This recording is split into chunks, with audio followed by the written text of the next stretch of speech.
On. Assalamualaikum warahmatullahi wabarakatuh. Selamat berjumpa kembali di podcast Bapak ke Semarang. Boleh dibuka maskernya teh? Ya. Maaf ya teh. Aduh, maaf.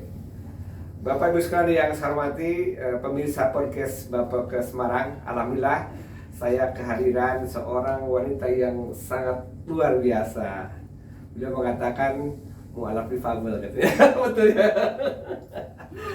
Kebetulan beliau dari Komisi Nasional Disabilitas. Nanti kita dengarkan siapa beliau. Silakan Mbak Teteh untuk memperkenalkan diri dulu. Oke, terima kasih Pak Asep. Ya, perkenalkan saya Fatimah Asri Mutmainah. Fatimah Asri Mutmainah, Ya. dipanggilnya Aci katanya ya. Aci, Aci iya. itu aku cinta Indonesia toh. Kan lebih gampang. Iya. Ibu kedudukan di Komisi Nasional Disabilitas sebagai apa? Komisioner. Komisioner, Satu ya. dari 7 komisioner yang ada di KPI. Satu dari 7 komisioner. Jadi komisioner ada 7 ya? Ada 7. Ibu mewakili dari disabilitas apa? Ragam fisik. Ya. Ragam fisik ya. Mohon maaf Ibu, boleh memperkenalkan kepada kita Ibu kira-kira tadi mau Arab difabel katanya. Oh, iya. Kejadian apa yang menimpa Ibu sehingga Ibu menjadi difabel seperti ini? Iya. Ini kejadiannya 10 Februari 1994. 1994 berarti Tepat sudah 10 hari, 29 ya? lebih ya. 29. Tepat 10 hari setelah saya menikah di Setelah tanggal nikah. 31 Januari Masya Allah. 1994. Nah, saya mengalami kecelakaan waktu itu habis menikah. Kami mau kemana? Mau balik Ke Jawa? Ke Jawa mau Tengah. kayak ngunduh mantu Ngunduh mantu. Oh, ngunduh mantu katanya ya. Terus di Banjarnegara, tepatnya di Banjarnegara. Desa Kelampok, kecelakaan satu mobil. Berapa di penumpang depan. itu Bu? Ada 7 7 penumpang. ya. Pakai Saya mobil di apa itu? depan pakai mobil Suzuki Carry waktu Carry, itu. ya. Saya di depan, suami saya sedang nyetir di Oh, samping. nyetir suaminya ya. Ya, kami apa itu namanya kecelakaan tunggal ya, Ya. menghindari Ya. kecelakaan, tapi malah kita yang terbalik, terseret selama 30 meter dan ini dan akhirnya saya mengalami putus tangan Putus kiri tangan, langsung ya. dan tangan kiri di amputasi. Di amputasinya akhirnya dirawat di mana Ibu? Di Rumah Sakit Banjarnegara operasinya, tapi dirawatnya di Ortopedi. Bandung. Oh, di Bandung. Oh, bukan di ortopedi bukan ya? Kan ini kebenaran di Solo nih. Tolong. Rehabilitasinya dilakukan di Oh, di Bandung. Tepatnya di rumah sakit mana? Immanuel. Immanuel ya. Tahun 94 tuh. 94. Pak Asep waktu itu masih apa waktu itu? Masih unyu-unyu juga sih. Saya kuliah di Poltekkes namanya, atau dulu Akademi Pendidik Kesehatan itu tahun 84, tapi berarti saya sudah kerja gitu. Teteh, saya lihat Teteh tetap semangat luar biasa, bahkan menjadi seorang komisioner. Memang Teteh harus seperti itu. Saya juga bangga, dan kebetulan adik ipar saya juga difabel, tetapi difabel yang tunarungu. Nah, Teteh bisa menjelaskan atau menerangkan apa sih tugas dan fungsi komisioner nasional tenaga atau disabilitas? Oh iya. Saya senang nih kalau ditanya gitu. Pasti molotok orang Sunda mah. Enggak, karena jadi membantu gitu. Iya. Jadi makasih. Dan sekalian juga promosi, sekalian pemberitahuan kepada orang-orang halayak terkait dengan disabilitas ya. Iya. Karena pada prinsipnya semua manusia di depan Allah itu sama. Iya. Dan satu lagi yang penting, apa yang saya alami menjadi mualaf difabel, itu kan memberitahu kita semua kan bahwa kedisabilitasan pada setiap orang itu adalah keniscayaan. Jadi suatu kapanpun seseorang tuh bisa menjadi difabel ya. Iya, begitu. Kecelakaan, sakit, penurunan fungsi dan macam-macam. Bahkan waktu itu Teteh seharusnya ya gembira dengan pernikahan, tetapi dengan kenyataan seperti itu Teteh harus menghadapi seperti itu ya. Ya, kembali Teh, apa tugas dan fungsi komisioner nasional disabilitas? Iya. Sebelumnya terima kasih ya Kang sudah dibukakan ruang untuk menyampaikan ini kepada masyarakat. Iya. Jadi Komisi Nasional Disabilitas adalah lembaga non struktural, independen dan bertanggung jawab langsung kepada Presiden. Kehadirannya melengkapi 3 lembaga HAM yang sebelumnya yang ada di negara 3 kita. lembaga HAM sebelumnya. Ya, Satu Komnas HAM, Komnas Perempuan, Komnas Perlindungan Komnas. Anak. Jadi Komnas nih ada 3 yang bergerak di HAM ya. di HAM dan ini dan melengkapi 4 dan baru Komnas. kemudian disabilitas. Tanggal berapa itu di ini kan?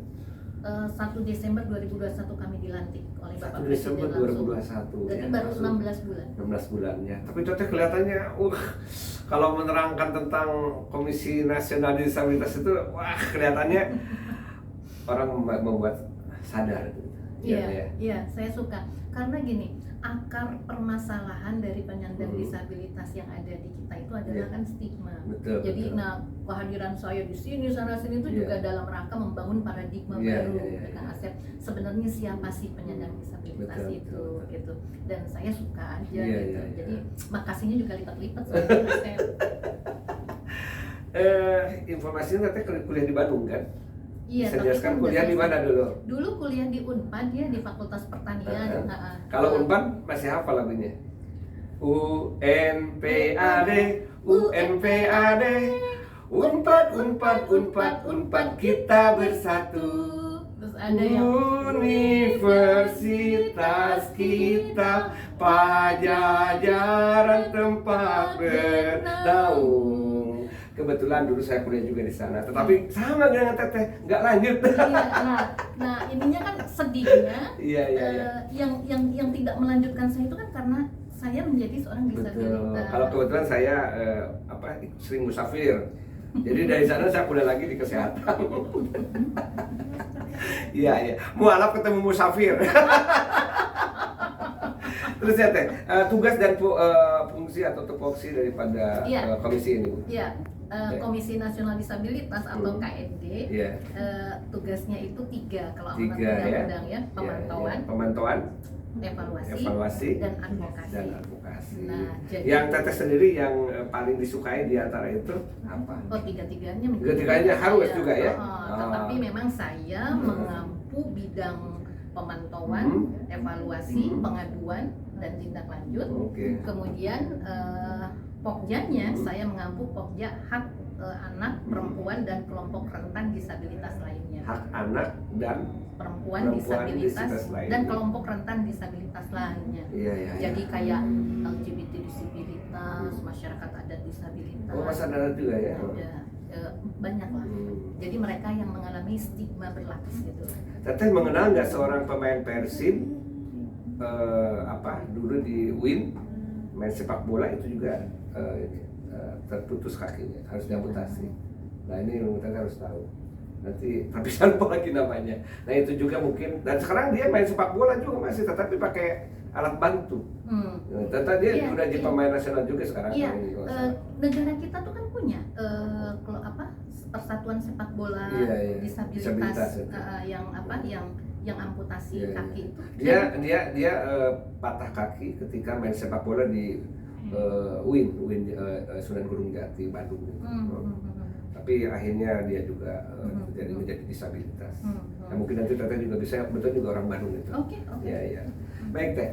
Jadi dari tadi lebih banyak ke advokasi ya kelihatannya, atau gimana? Pemantauan advokasi juga. Nah, saya melihat ada kejadian yang sekarang sedang orang khawatir. Terjadinya kekerasan. Yang namanya seorang M kepada D, ya, dan sekarang sedang dirawat.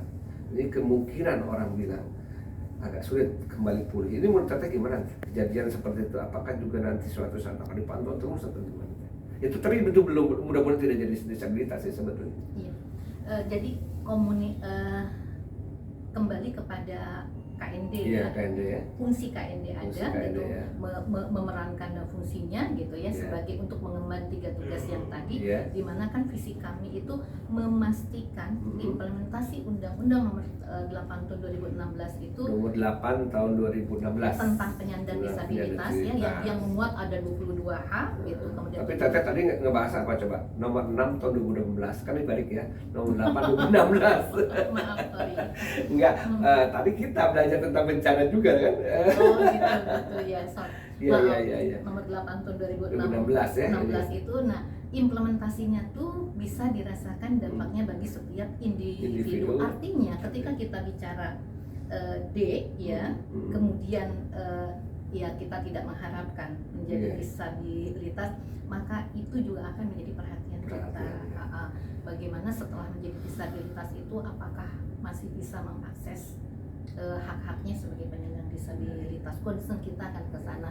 Banyak Kang, yang kalau Kang Asep tadi mengatakan kekerasan itu kan Masya Allah ya, terutama ini dapat dirasakan oleh perempuan dan anak dengan disabilitas. Itulah kenapa undang-undang memuat hak spesifik tadi itu, 7 hak spesifik untuk anak dan 4 hak spesifik untuk perempuan. 7 anak apa aja? Haknya, saya enggak itu ya. Pokoknya rata-rata tentang bagaimana dia harus diselamatkan dari tindakan diskriminasi, pelecehan, kemudian penelantaran ketika anak ya, kekerasan seksual. Sudah banyak kemudian sekarang ya. Kalau yang anak itu pokoknya dia boleh bersekolah untuk mengakses hak-hak yang lainnya gitu.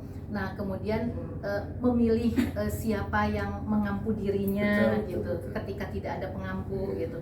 Tapi kalau yang perempuan itu menolak kontrasepsi, karena kan banyak yang dipaksa kontrasepsi.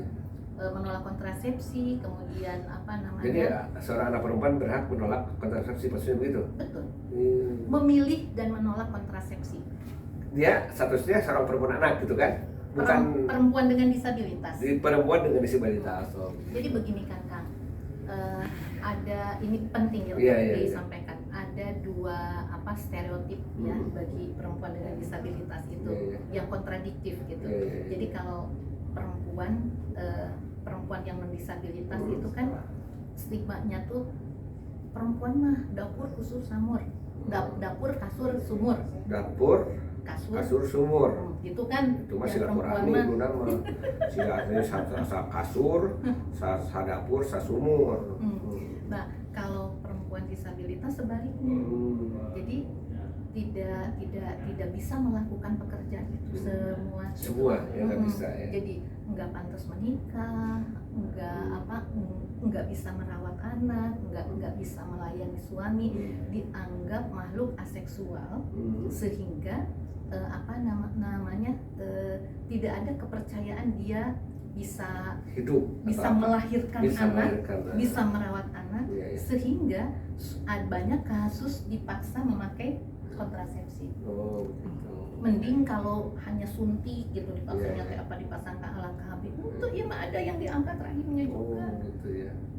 Ya, ini jadi perhatian Komisi Nasional juga ya, Teh ya. Dan itu kasusnya banyak. Jadi segi jumlah laki-laki atau perempuan yang paling banyak di Indonesia untuk disabilitas yang tercatat? Kayaknya perempuan. Kalau jumlah semuanya itu sama hampir, ya mungkin sama juga dengan jumlah penduduk Indonesia juga banyaknya perempuan ya.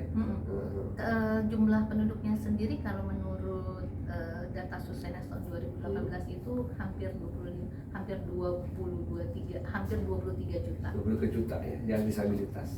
Nah, itu tahun 2018 dan kami jadi berarti dari jumlah penduduk hampir 10% artinya.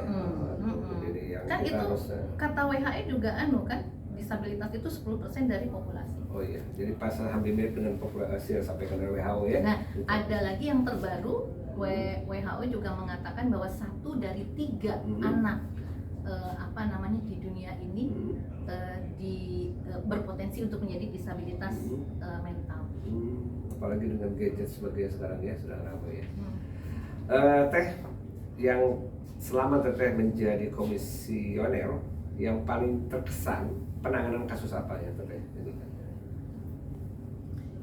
Yang saya terkesan itu satu gini, teman-teman ketika akhirnya bisa mengakses pendidikan. Pendidikan itu kan kemana-mana kan, gitu.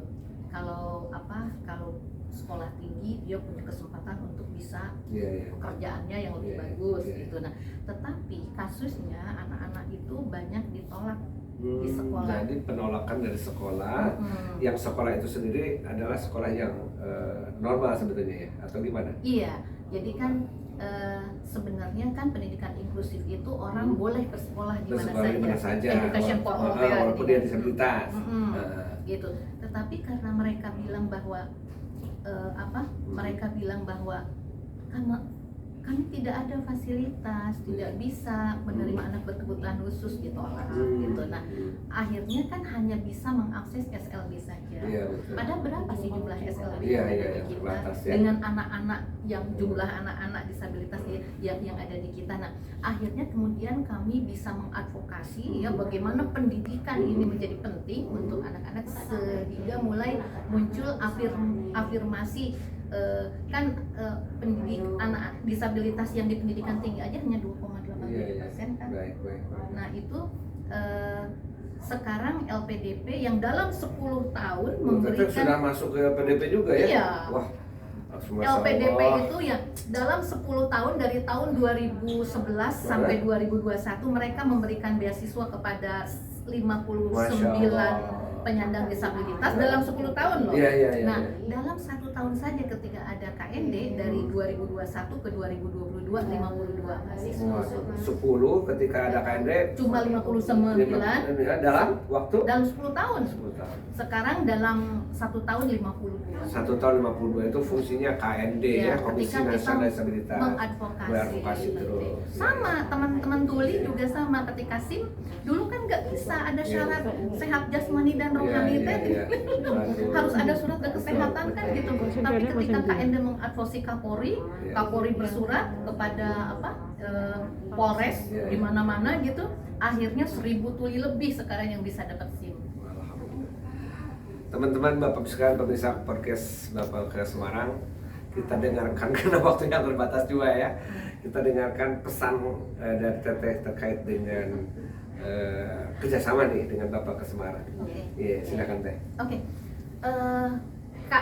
KND sangat sangat senang sekali gitu ya bisa bekerja sama dengan Bapalkes karena ada satu stigma yang dirasakan oleh teman-teman ya, khususnya ini yang kusta gitu, tapi juga mungkin yang dirasakan oleh yang lain bahwa ada stigma terhadap nakes. Nah, saya kira Bapalkes nanti akan bisa kami andalkan untuk mentransfer informasi terkait layanan kepada disabilitas yang lebih baik ya. Bagaimana tenaga kesehatan di seluruh Indonesia punya sensitivitas tentang disabilitas. Dan kemarin kita di Bapak ke Semarang ya, di kampus 1 menjadi tempat menginapnya Paralimpik kemarin. Waktu itu ada Paralimpik ASEAN ya. Jadi kita tidak segan-segan untuk selalu. Dan waktu saya di Bapak ke Cikarang ada salah satu pegawai khusus memang dia tunarungu diterima ya. Nanti kita mudah-mudahan kerjasama terus berlanjut dan Teteh tetap semangat ya. Disabilitas hanya perbedaan fisik saja, tetapi semuanya dasar sama sebagai makhluk Tuhan. Selamat berjumpa kembali di podcast Bapak ke Semarang. Wassalamualaikum warahmatullahi wabarakatuh. Teteh hatur nuhun.